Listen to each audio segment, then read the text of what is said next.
50 minutos. Estamos a 17 días de las elecciones presidenciales.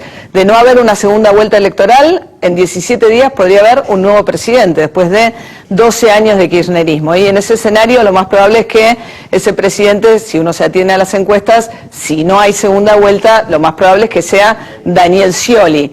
Y aparece algo muy interesante en estos últimos días de campaña que tiene que ver con el debate del futuro de la economía, en una coyuntura donde el Fondo Monetario acaba de decir que hay profundos desequilibrios con todo lo que está pasando con las reservas del Banco Central, la inflación, el dólar. Momento también de ir pensando esas decisiones que le van a tocar claramente al próximo presidente. Vamos a charlar bastante esta noche, tenemos un programa muy interesante. Ninguno de ellos es candidato, así que creo que eso también nos da una ventaja para poder abordar estos temas en época de campaña electoral. Está con nosotros Martín Lustó. ¿Qué tal, Martín? Buenas noches. ¿Qué tal, María? ¿Cómo estás? ¿Tenemos mucho desequilibrio acumulado? Tenemos bastantes desequilibrios acumulados, sí. Es una curiosidad que este gobierno ha logrado que el Fondo Monetario tenga razón. Sí, bueno, vamos a charlar enseguida. Hasta el Fondo Monetario tiene razón. Y está con nosotros Miguel Bain, el economista de cabecera prácticamente de Daniel Scioli, que ha tenido que sí, que no, con el tema de los buitres, el Fondo Monetario, definiciones cambiantes a lo largo de las últimas horas. Buenas noches, Miguel, gracias por venir. Gracias por la invitación. ¿Tiene razón el Fondo o no tiene razón el Fondo? No, siempre todos tienen algo de razón, pero en general no. Tiene proyecciones sistemáticamente equivocadas sobre la evolución de la economía nuestra, no ahora en época de campaña electoral, ahora peor, pero en los últimos años también. Bueno, estamos también con Dante Caputo. Dante Caputo dice que ser presidente es tomar decisiones difíciles, ¿no? Buenas noches, gracias por venir. ¿Qué tal, María? Había un amigo con el cual hablábamos mucho en una época bastante movida de mi vida y era estadounidense. Y me decía, Dante, la política es una opción entre costos, nunca te olvides. Y la verdad que sí, es una opción frente a dilemas, si no, no habría política. Cuando los candidatos que escuchamos el otro día, bien, en el debate, decían, hay que combatir la pobreza. ¿Y qué vas a decir, María? ¿Hay que promover la pobreza?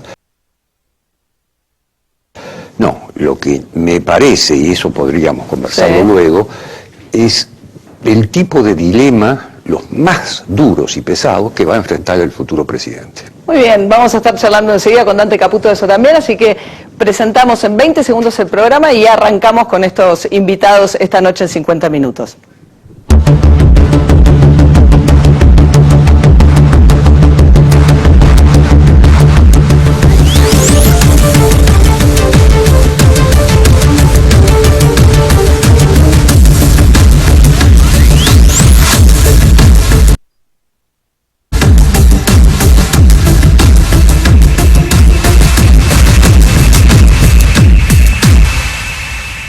Bueno, Martín Lustó, gracias por venir. La última vez fue poco después de las elecciones donde quedaron ahí muy cerquita, ¿no? En la pelea con Horacio Rodríguez Larreta por la jefatura de gobierno de la Ciudad de Buenos Aires. Sí, fue la semana siguiente, sí. Y desde entonces como una especie de no participar por lo menos activamente en la campaña presidencial, aunque dijiste que tu voto es con Margarita Stolbizer. Sí, yo voy a votar a quien dije, sí. Tuve un periodo de descanso, de recomposición de ciertas cosas de la vida normal, y trabajando en Eco a Futuro.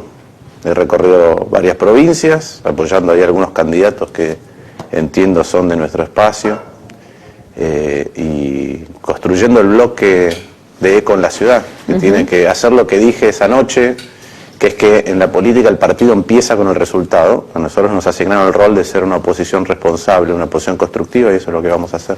Ahora, en el escenario en el cual ustedes también formaban parte de la alianza más grande, que hoy es Cambiemos, y frente a la postura al estilo Lilita, decir, bueno, hoy un voto contra Margarita, con cómo están con Margarita, para Margarita, con cómo están las cosas, con un escenario donde por muy poquito se podría ganar Scioli en primera vuelta, ¿eso te hace reflexionar sobre el voto o seguís creyendo que la primera opción es la primera opción? Bueno, primero, yo no estoy en Cambiemos, sigo teniendo que aclarar esto, ¿no? Hay algunos de los partidos que están en ECO que están en Cambiemos, igual que algunos de los partidos que están en el FAP en Santa Fe están en Cambiemos en la Alianza Nacional, pero no es lo mismo. Yo creo que los argentinos muchas veces tendemos a caer en el pensamiento mágico, en decir que cuando votamos agobiados porque hay un proceso muy extendido de la misma administración o del mismo signo político, o porque nos toca votar en crisis, que muchas veces en Argentina ocurre, tendemos a creer que con un cambio algo mágico va a pasar, ¿no? Y nos va a solucionar todos los problemas, las inconsistencias acumuladas, los stocks que nos vamos consumiendo, los problemas sociales que van surgiendo, y no ocurre así. La verdad es que vamos a salir de donde estamos, de una degradación paulatina, que es como yo veo la historia un poco más larga de Argentina, si logramos que el sistema funcione mejor, no si elegimos una persona. Ahora, vos decís, todos los cambios fueron cambios con crisis, ¿no? Del 83 a esta parte, si tomamos, digamos, ¿no? El final de Alfonsín, después lo que vino con De la Rúa. Este escenario, cuando vos decís, bueno, sí, el Fondo Monetario tiene razón cuando dice que hay desequilibrios muy profundos, ¿es un escenario de crisis para el que viene o es un escenario mucho más manejable que otros?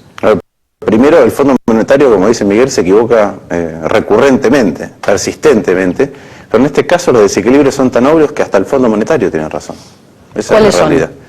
Y vos tenés una economía que tiene un déficit fiscal importante, a pesar de que tiene una presión tributaria muy grande. ¿Por qué? Porque tiene el nivel de gasto más alto de toda su historia, a la cual le faltan dólares y le cuesta conseguirlos, que está en default con el mundo, que hace 4 años que no crece.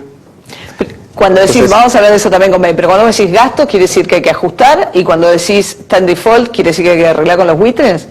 Mira, primero, con respecto a si hay que ajustar o no hay que ajustar. El gobierno, esto no es solo privativo del gobierno nacional. Todos los estados, todos, nación, provincia, municipios, en estos años han tenido una holgura fenomenal, ¿sí? La Ciudad de Buenos Aires, el Estado de la Ciudad de Buenos Aires tiene 2,2 veces más plata que hace 15 años. Te da 2,2 veces más cosas. ¿Y eso porque pasa lo mismo en Córdoba, pasa lo mismo en Santa Fe, pasa lo mismo en Mendoza, pasa en menor medida en la provincia de Buenos Aires, porque en los últimos años hizo un ajuste, tuvo que hacer un ajuste forzado porque el gobierno nacional le transfirió menos dinero y porque tiene algunos recursos fiscales, el famoso fondo del conurbano congelado, entonces recibe menos plata que todas las provincias por el fondo del conurbano bonaerense, menos Tierra del Fuego. Pero la verdad es que esto es una sociedad que está en esta disyuntiva, en la cual tiene un nivel récord de gasto, para mí en muchos lugares improductivos. Un ejemplo es Debido. Debido lleva gastados, si sumás los presupuestos, 190.000 millones de dólares. ¿Dónde están? Entonces hay mucho gasto improductivo. Un Estado al que le cuesta aumentar su productividad, una sociedad que se volvió demandante cuando ya no hay más recursos. ¿Sí? La sociedad se volvió demandante con derecho porque hay más plata, pero esa plata no está rindiendo. Sí, ya te dice que le exigimos al Estado, los argentinos, como si fuésemos noruegos. No, porque el Estado en estos momentos tiene mucho más plata que antes. Yo digo que no nos da más cosas que antes. Nos da las cosas que no requieren gestión. No, está bien, pero ponele, hay cosas concretas que es subsidios, ¿no? Que decís, bueno, gran parte del gasto de Debido es subsidios, ¿o no? Así es. Que tiene que ver con la factura que recibimos en el área metropolitana de luz y gas. Así es. Entonces, la pregunta es si ese tipo de gasto es... El dilema que enfrenta Argentina para mí es el siguiente. El principal proveedor de bienes y servicios de una economía moderna es el Estado. Cuando el Estado pierde productividad, la economía en su totalidad no puede aumentar su productividad, es lo que le pasa a Argentina hace 40 años.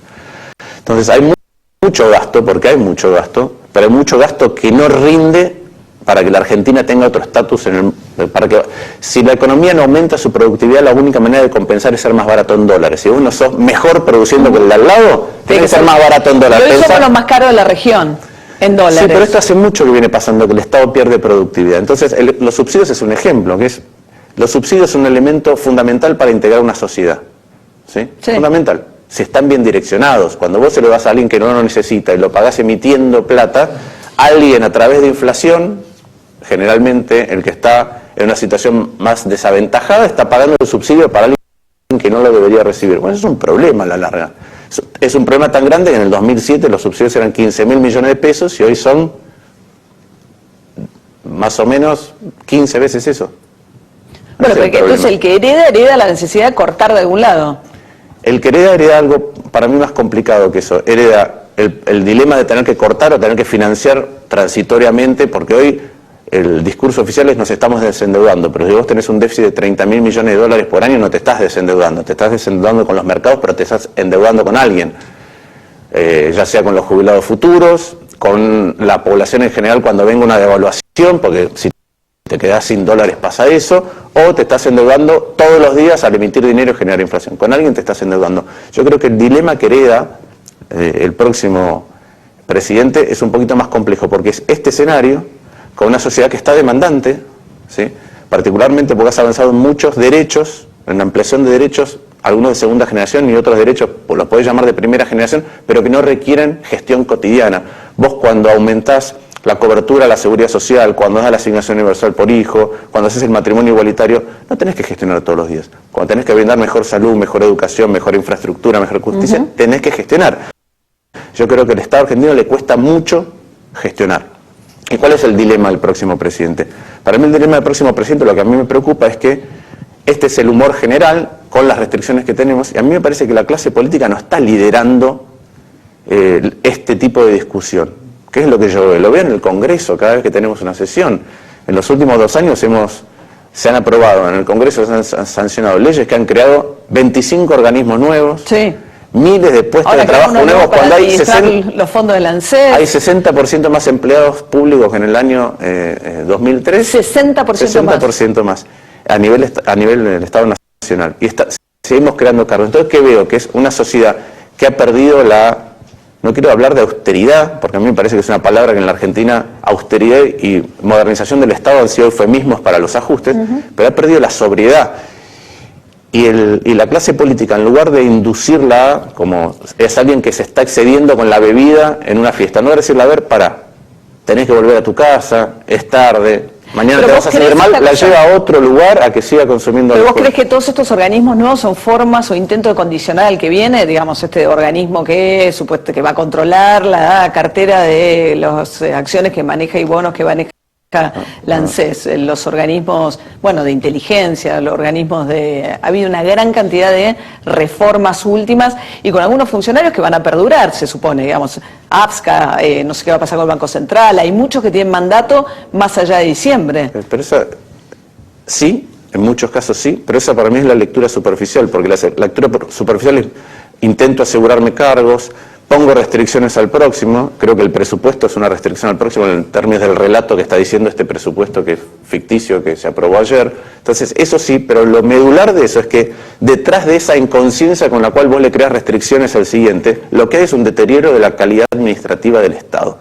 Y eso no es solo privativo del Estado Nacional, insisto, para que nos demos una idea, así como en el Estado Nacional ocurre esto y la clase política discute así los cambios a futuro, el Estado de la Ciudad de Buenos Aires le pasa lo mismo, tiene mucha más plata, este año terminará con un déficit de entre 8 y 10 mil millones de pesos, y las primeras leyes que se están mandando a la legislatura son para vender activos, vender el Buenos Aires Design, tomar gran parte del predio de... El autódromo, no sé, también. El autódromo, el tiro federal y construir ahí torres. Entonces, ¿qué es eso? Bueno, esos son ventas de activos porque tenés un problema financiero, eso es lo que está insinuando Rodríguez Larreta que va a hacer. Entonces, ¿qué estamos haciendo nosotros?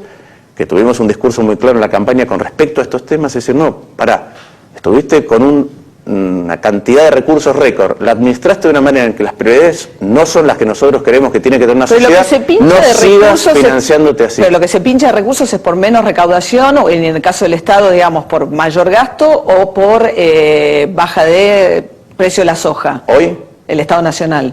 Mira, hoy, vos, en los últimos años Argentina ha tenido más recursos porque ha crecido.